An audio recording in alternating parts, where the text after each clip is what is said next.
I am Nancy from Nancy Inspired, and I have a gift that I call soul telepathy. For those of you that don't know who I am and what I do, I don't do divination. I can't tell you what's going to happen in the future.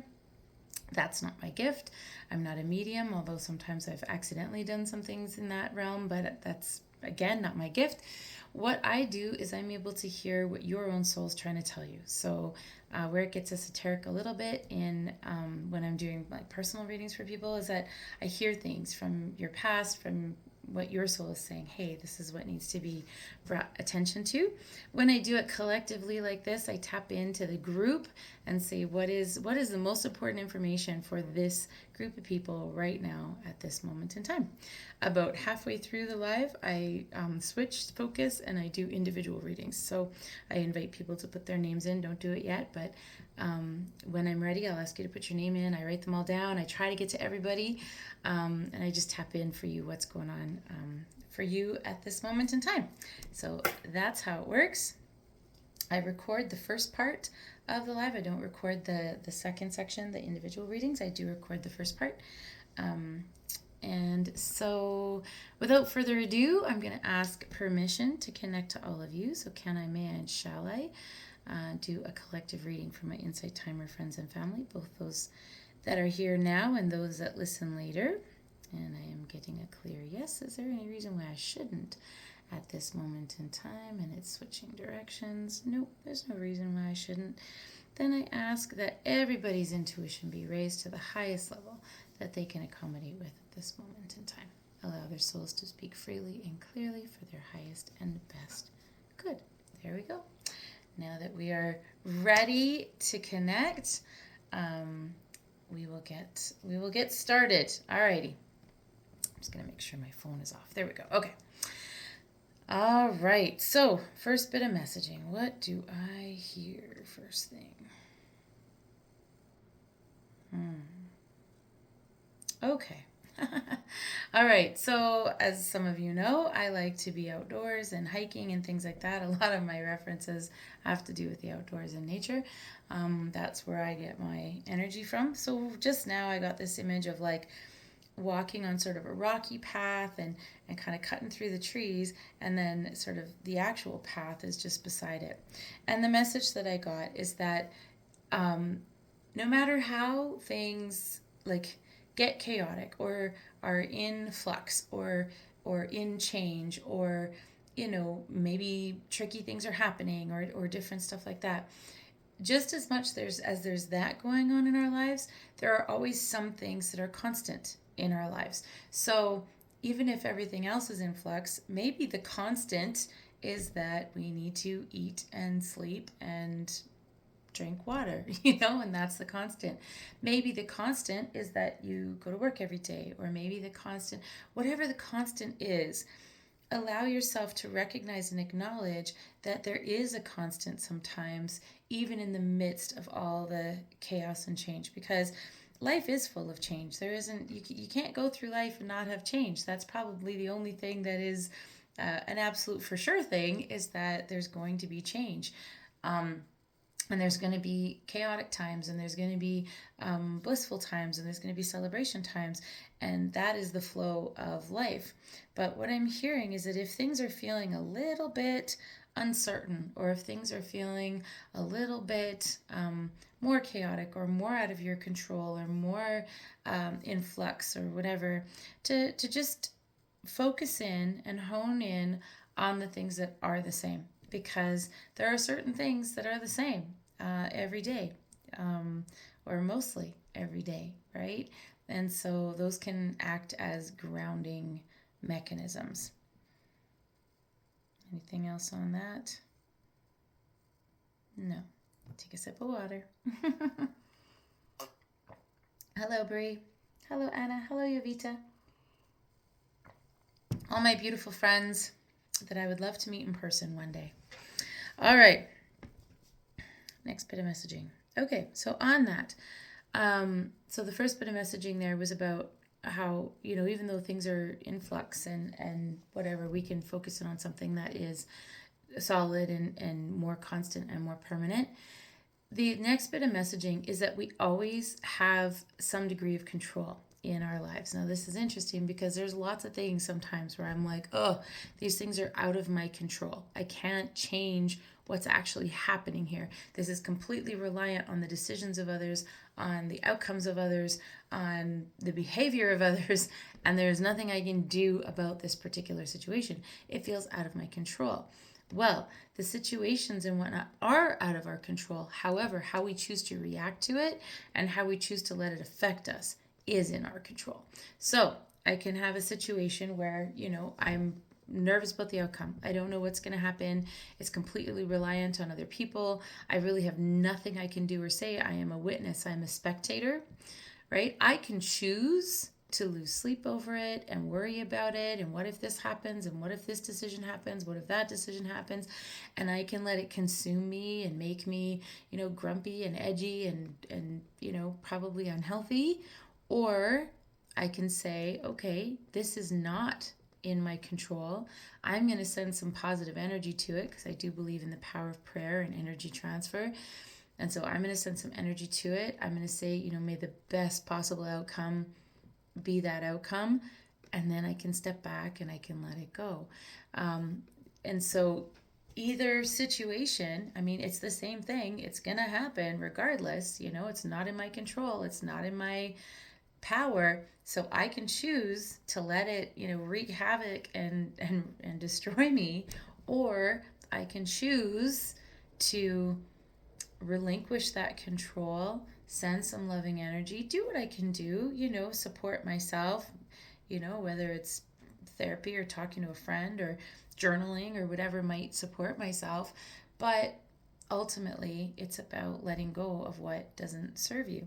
So what I'm hearing is that even though things can be happening, things can be beyond our control, it is up to us, it is within our control how we're going to respond to that. And that also is also true for our interactions with other people. That we're interacting with different people all the time, whether it's work or relationships or whatnot. We can choose how we're going to respond. So we can allow ourselves to be victims. We can set boundaries. We can choose to get sort of sucked down into somebody's negativity, or we could try, to turn things around for ourselves, be positive. We can try to make space from another person. We can't control how the other person is behaving or the other situation is unfolding. We can choose, though, how we react to it. Now, it's interesting because that's easier said than done, right? As I'm listening to this messaging is for me too. This is not me spouting my wisdom. This is the messaging I'm hearing, and I listen to it and go, yeah, because there are definitely things that I feel are, kind of beyond my control, and then I find myself reacting to it, right? It's good to validate and honor your reactions, and it's okay to have any of the feelings that you feel about the situations, but then what are you going to do, right? You get to choose how you're going to respond to the situation, even if you can't change it. So the messaging this week is that recognize that you always have a choice, that there are choices within how much you are going to let things affect you. And even in the deepest things, you can choose how you're going to let them affect you. Jovita says responding instead of reacting. Absolutely. I love that. Responding denotes that there's a choice. You are choosing how to respond as opposed to like an innate reaction. And that said, we might have an innate reaction to start with, but then we can choose what we do afterwards, right? There's always room for, okay, maybe I don't need to come in that hot on this, or, maybe I don't need to take that as personally or something like that. Anything else on that? No. All right. I try to take a drink of water between each, or a cup of tea. All right. Next bit of messaging. Let's see. What do I hear?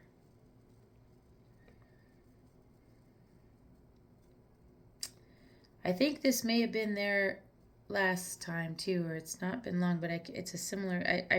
I feel like I remember this image, and it's it's this like circle, right? Like holding hands in a circle. And what I'm hearing is now more than ever, and especially, this is the wisdom for the coming weeks. So we're being asked to find your people, find your community, find the people that fill your bucket, that bring you joy, that give you peace. And whether that's like a physical community where you go and you spend time with friends or family or whoever that is, or maybe it's an online community. But find the people that you can band together with in order to feel safe, secure, comfortable, empowered, whatever. I'm just hearing like all these like blanket words, like cozy words. That this is a time to find your community. This is not the time right now to go things alone. Sometimes there's strength in doing it yourself and being independent and whatnot. What I'm hearing is right now, more than ever, it's time to find your community, find your people, whether it's, like I said, in person, online, however you do it. What I'm also hearing is that there's strength in numbers. So, sorry, I was just getting an image in my head of a time as a teacher. Often as an administrator, I'm often responsible for like character education. So trying to teach kids to be good people, good humans, right? And one of the little activities that we do sometimes is you take, one stick or one, stick of spaghetti, and how easy it is to like break one stick of spaghetti. But if you put a whole bunch of sticks of spaghetti or a whole bunch of sticks together, or popsicle sticks, they're a lot harder to break, right? So this is a time to find your community and find strength in your community. This is the time to sort of band together with like-minded people for the good of all, kind of thing. Okay, so what I also just got was that I guess this makes complete sense. So when you are okay, and like ducks, so I'm getting a bunch of images going on. So ducks, if you've ever had the opportunity to see geese migrate, they will fly so that they're in a V formation. And the reason why they do that is because they each sort of take a turn leading the way and taking the hit of the wind, and then everyone else is kind of aerodynamic, because that front goose, that lead goose, kind of breaks the wind for everybody, and then they fly in a V so that it makes it easier for everyone to fly. And they take turns. Different geese will take the lead at different times to give everybody else a break, so they kind of all shoulder the load.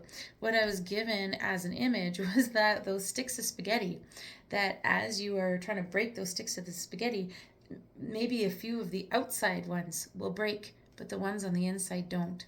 So what I'm hearing is look after each other, and the people that are maybe feeling a little bit vulnerable right now, or are going through a rougher time or whatever. This is the time that, if you're feeling strong, you take the outside of the bundle, and then when you're not feeling as strong, it's okay to retreat to the center of the bundle and allow yourself to be nurtured and looked after. And so what I'm hearing with this bit of messaging is being aware of your role in both. Sometimes when you're feeling strong and you have the capability, this is the time to be on the outside of that bundle and stand up for the ones that can't, for the people that need the supports, and be there for them. And then when it's your turn, you can retreat inside the bundle and allow other people to carry the load and look after you. And that it's important that there's give and take, that sometimes you're the goose that's out in the front taking the wind, and sometimes you're the goose in the back that's coasting along a little bit, right? And it's okay to be both. And this is the other thing I just heard. Fair isn't always equal. All right, we've all been given different things on our journeys, and I'm hearing that there's a number of people on here that are dealing with chronic illness, chronic pain, like things that they're dealing with in terms of trying to heal from or may never heal from, right? And for some reason, this is your journey on this time in this lifetime. We don't really understand why, but I do believe that we're all on a journey. It doesn't mean that we all need to equally take turns on the outside. If there's some of us that need to be on the inside of that bundle more often, that's okay. Maybe you venture to the outside of the bundle just to cheer people on, be like, thank you so much for being out here for me. Thank you. I'm going to retreat back to my bundle, right? And that's okay, right? And for those of you that are, kind of feel like you're carrying a load a little bit, make sure you're looking after yourself, but then be honored that you have the ability to carry a load. This one hits home for me. In fact, it almost makes me, I'm kind of tearing up a little bit. This message is hitting home for me because often I find myself in the position of carrying loads for other people. And sometimes that's hard. And it's okay for me to retreat sometimes and let others carry loads for me. But what I'm hearing in this next bit of messaging is that if you are one of those people that are often on the outside carrying the loads for others, be honored that you have the strength and the resilience and the ability to carry the load, because not everybody can. And if you have the strength to do it, doesn't mean you have to all the time, and it's okay to rest, it's okay to ask for help, but this is where it hits home. Instead of feeling resentful, why do I have to carry the load? There's a gratitude being asked, saying, be grateful that you have the capability of carrying the load, because not everybody can. Yeah, that's a tricky one. I'm going to take a sip of water and digest that one here. I admit, my Nancy brain, not my channeling brain, feels resentful sometimes that I have to carry lots of loads. But when you reframe it that way, it's kind of like how people say that they're frustrated with paying taxes, but if they're paying taxes, it means they're getting paid. And so, if you're paying taxes, it means you're making some money. And so looking at it as, I'm grateful that I'm making money, and, that means I can contribute. Interesting. Well, that's true. And it is true. It is true. I have the ability to carry the loads. And so I am going to celebrate that. Okay, so I just heard it comes full circle. So the first bit of messaging when we first came on was that when things are chaotic and whatnot and difficult, you can focus on the things that are constant, right? And that's what I just heard is when things are challenging and when I am feeling resentful, I can choose, because that was the other bit of messaging, we can choose how we're going to respond to things. So when I'm carrying a lot of load for people and I'm feeling resentful, I can choose to remain in that resentment and feel angry and hard done by and maybe feel sorry for myself and whatnot. Or I can choose to set proper boundaries so that I don't feel taken advantage of, but I can choose to reframe and say, okay, I have the capability of being able to carry these loads. All right, well, there we go. How's everyone doing? Thank you, Bree. I admit a little bit of I feel a little bit hit by that message for sure. Yovita, it resonates with me as I'm often taking the lead, and it's sometimes frustrating. And yes, putting boundaries is the key, 100%. It doesn't mean I can do it, so I will with healthy boundaries, but sometimes, in those geese, I bet there's probably certain geese that take more turns because they're stronger geese. It doesn't mean they're better and da-da-da. It just means they're physically stronger, so they probably take more lead, But, okay, this is what I just heard, but it's also important to give an opportunity to the weakest to lead as well. So it's important that we all take turns being the outside of the bundle or the inside of the bundle. And that even though we might want to nurture and take care of those that have less or are challenged in some way, it's also important that we empower them, because everybody needs to feel like they are valuable and contributing and whatnot.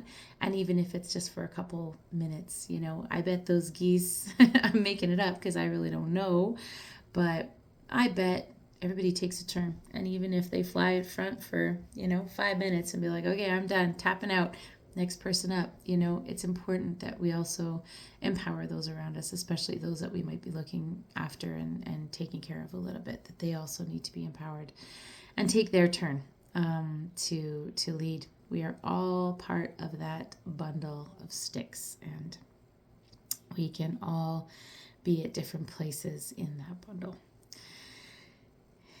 Melinda, thank you. My granddaughter is so lucky. I have been really enjoying my granddaughter a lot, especially lately.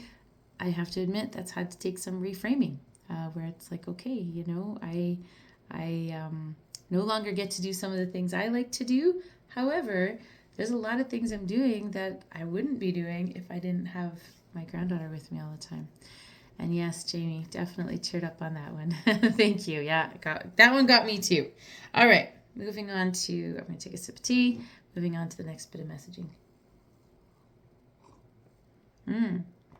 Right away, I didn't even have to listen. It was as I was taking my tea. Pay attention to the signs is what I heard. So we are being given messaging all the time. And this, I believe wholeheartedly. In fact, 90% of what I do with Nancy Inspired is this. I put these lives out like this. I may get 5 people. I got 44 people here. I might get 200 people. I care because I want people to come, of course. But whoever is here right now, this is who the messaging is for. Whoever tunes in later, that's who it's for. If they tune in right at that time, it's because that's the messaging for them. If they go on to the recording of this live for the part, then that's the messaging for them. And so what I'm hearing is that we are constantly giving messages. So this is what I'm hearing. How it works is it's like depending upon your spirituality, this is your third eye or your intuition, even in your brain. I, in 2016, learned that there's a place in your brain called an insula, and mine was overactive and causing me some problems. But that insula is where they attribute things like intuition to be. And also things like, well, if you're going super scientific, they say reading subtle body language cues. But I took that as that empathy piece and whatnot. But that's a part of your brain, and it's all kind of in the same place. What happens is you're sending out energy. You're saying, I need information on this. I need some help with this. I need clarity. I need understanding. And as long as we are constantly sort of saying, hey, I need understanding on this, we're going to get messaging. And it's going to come in the weirdest ways. It's going to come by hearing a story that somebody tells. It's like, oh, that's exactly what I needed to hear. Or being called to, I'm going to join on this live today, and it's exactly what I needed to hear. Or maybe there's, you pull a card for yourself if you do things like that, and it's exactly what you needed to hear. But what I'm hearing is pay attention to the messaging. The messaging is all around us all the time. And twofold, I just heard that. Pay attention also to what you're asking. What are you asking for information on? Are you asking for proof that the world's a terrible place? Then you're going to find it. Are you asking for proof that the world's a beautiful place? Then you're going to find it. Are you asking for clarity on a particular situation? Maybe. Or are you asking for validation that you're right about a particular situation? Kind of different phrasing. So get clear with yourself about what information you want and what you need to hear, and then be aware of the messaging. Be aware that there is messaging around you all the time, and trust your instinct. If you feel drawn all of a sudden, it's like, oh, I'm, scrolling to see, if I want to listen to a live, and this one just jumps out at me, and then listen. Worst that can happen nothing. Maybe it's a peaceful 20 minutes that you've listened and it doesn't do anything for you. Maybe it's 20 minutes of doing that kept you from doing something else, right? But trust your gut, because I find, even for myself, that when I am truly in tune and I trust my gut and I think I'm supposed to be here, I'm supposed to listen there, I'm supposed to pick this up or do that, it's usually accurate. And so that's what I'm hearing. Listen to the signs. Pay attention to the signs. That, oh, okay. The next little part of that is understand how signs are given in your own body. Everybody responds differently. We are all designed to be intuitive. We are all designed to be connected. We are all designed to be connected to that divine wisdom and collective consciousness, even that ancestral wisdom and epigenetics.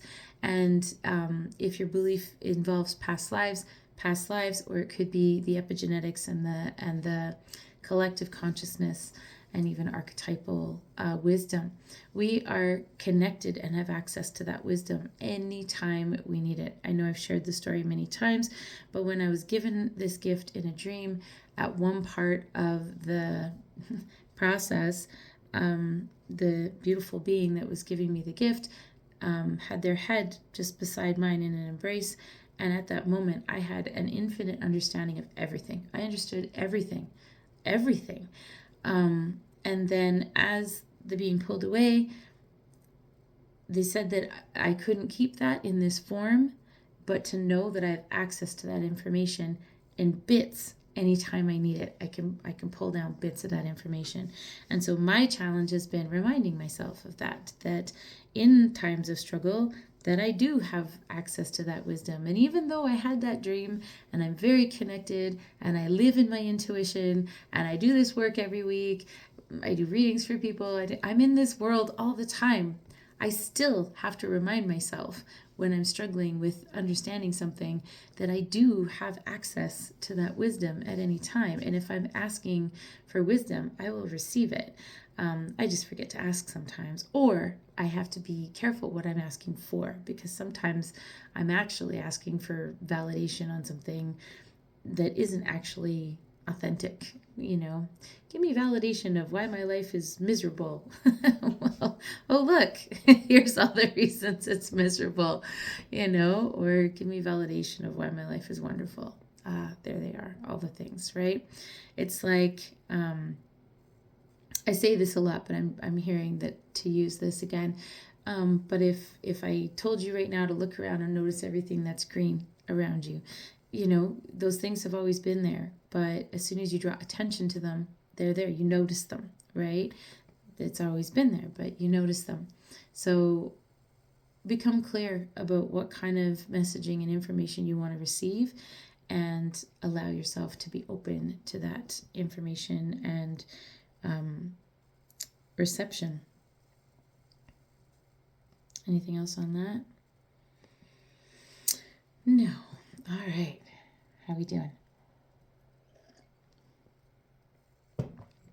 All right.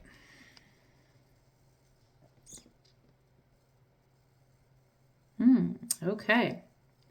And the next bit of messaging, this was like instantly in the solar plexus, and it was a bit of like a being punched in the gut for a second.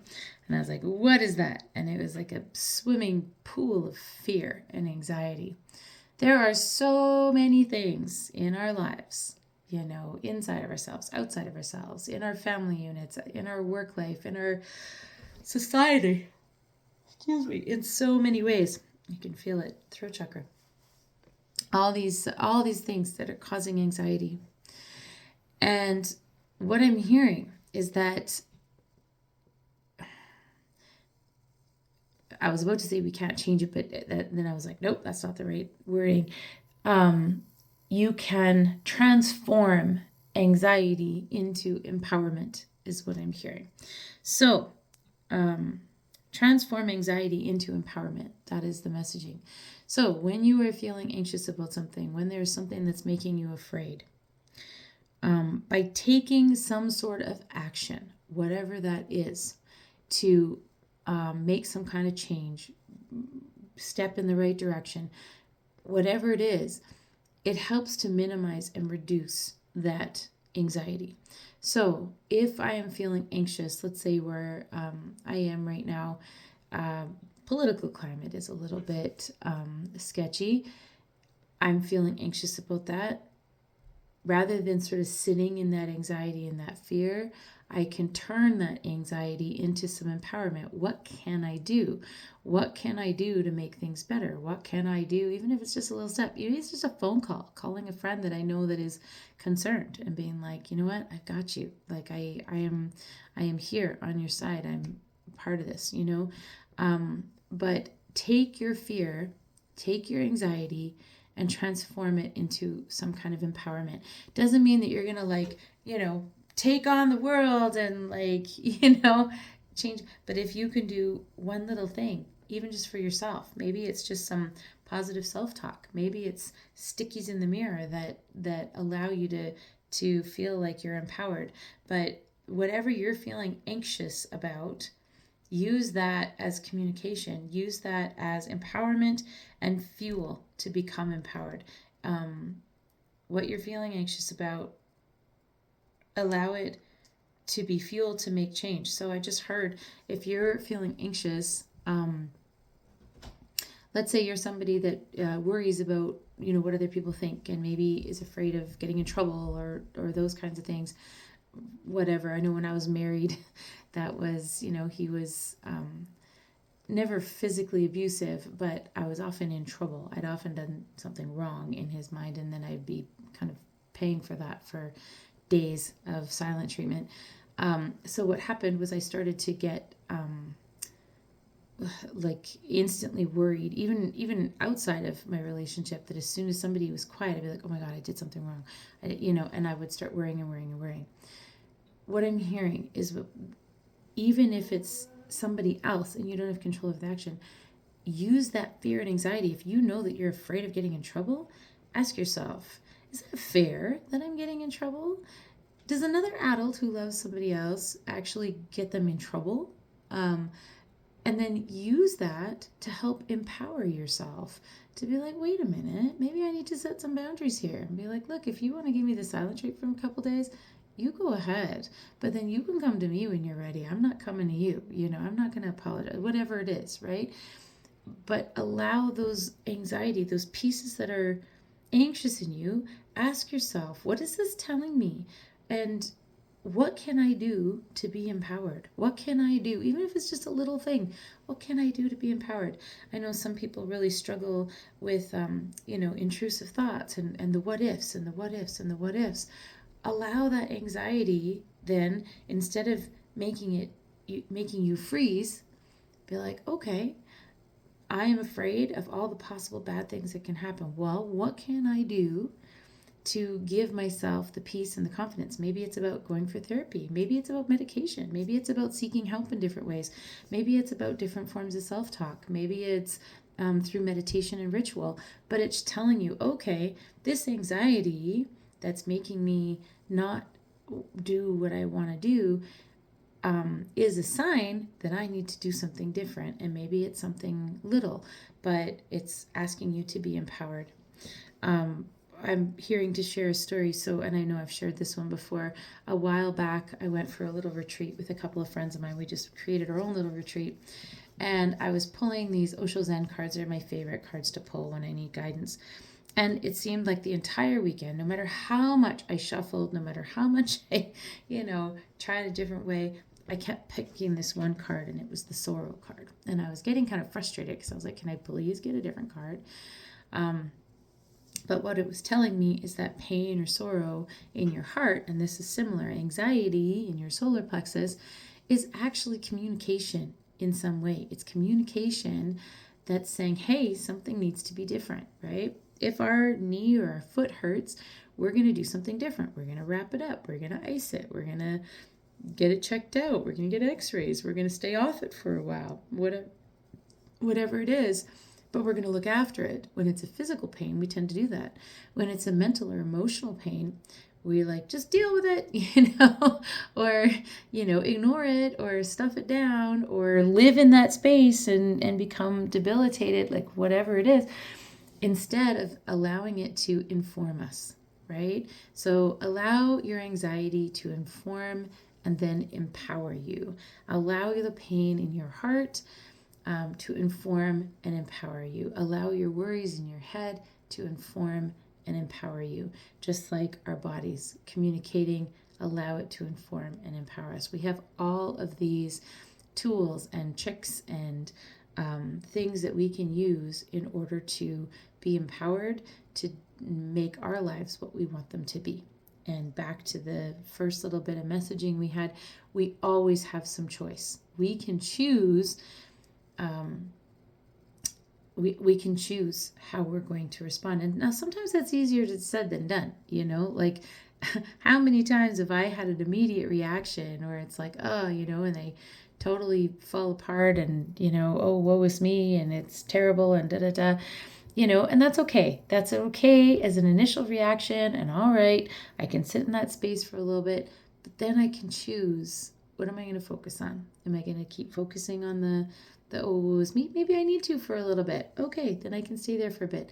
But then, then I can choose afterwards. Okay, I'm done. This isn't serving me. Now what can I do? So I'm hearing that allow your anxiety to fuel you and empower you into action.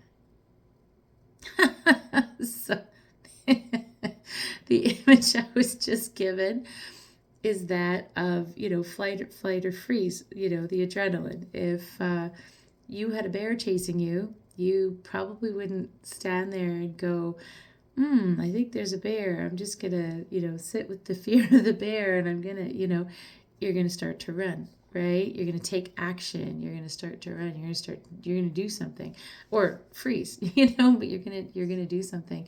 So what I'm hearing is, allow the anxiety to be like an adrenaline. Allow yourself, to run or to fight or freeze if it's a matter of, just standing still, resting for a moment, right? But it's allow it to fuel response and reaction. That was meant to be a little bit of a sense of humor. I'm hearing, don't take it too seriously. Don't make it too serious. That was meant to be funny. So don't take it too seriously. It was meant to be funny. But yes, the anxiety of a bear will probably make you have some kind of a reaction. As opposed to thinking about a bear, probably won't make us react in the same way.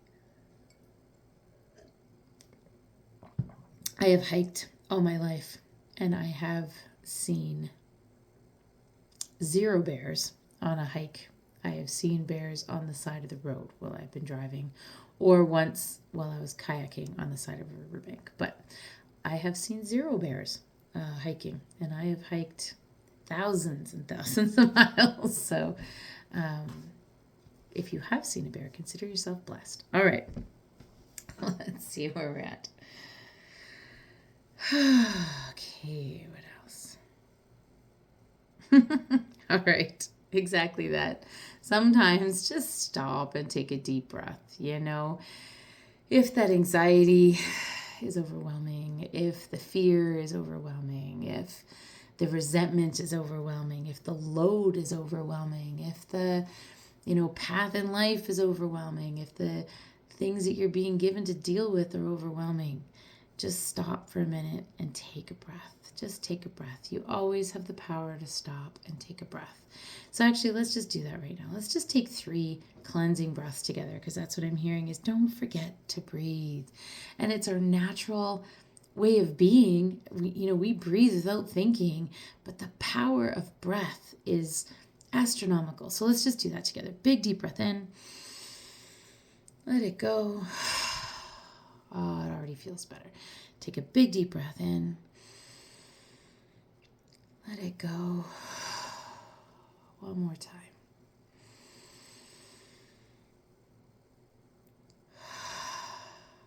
I don't know about you, but taking 3 cleansing breaths, I always feel better.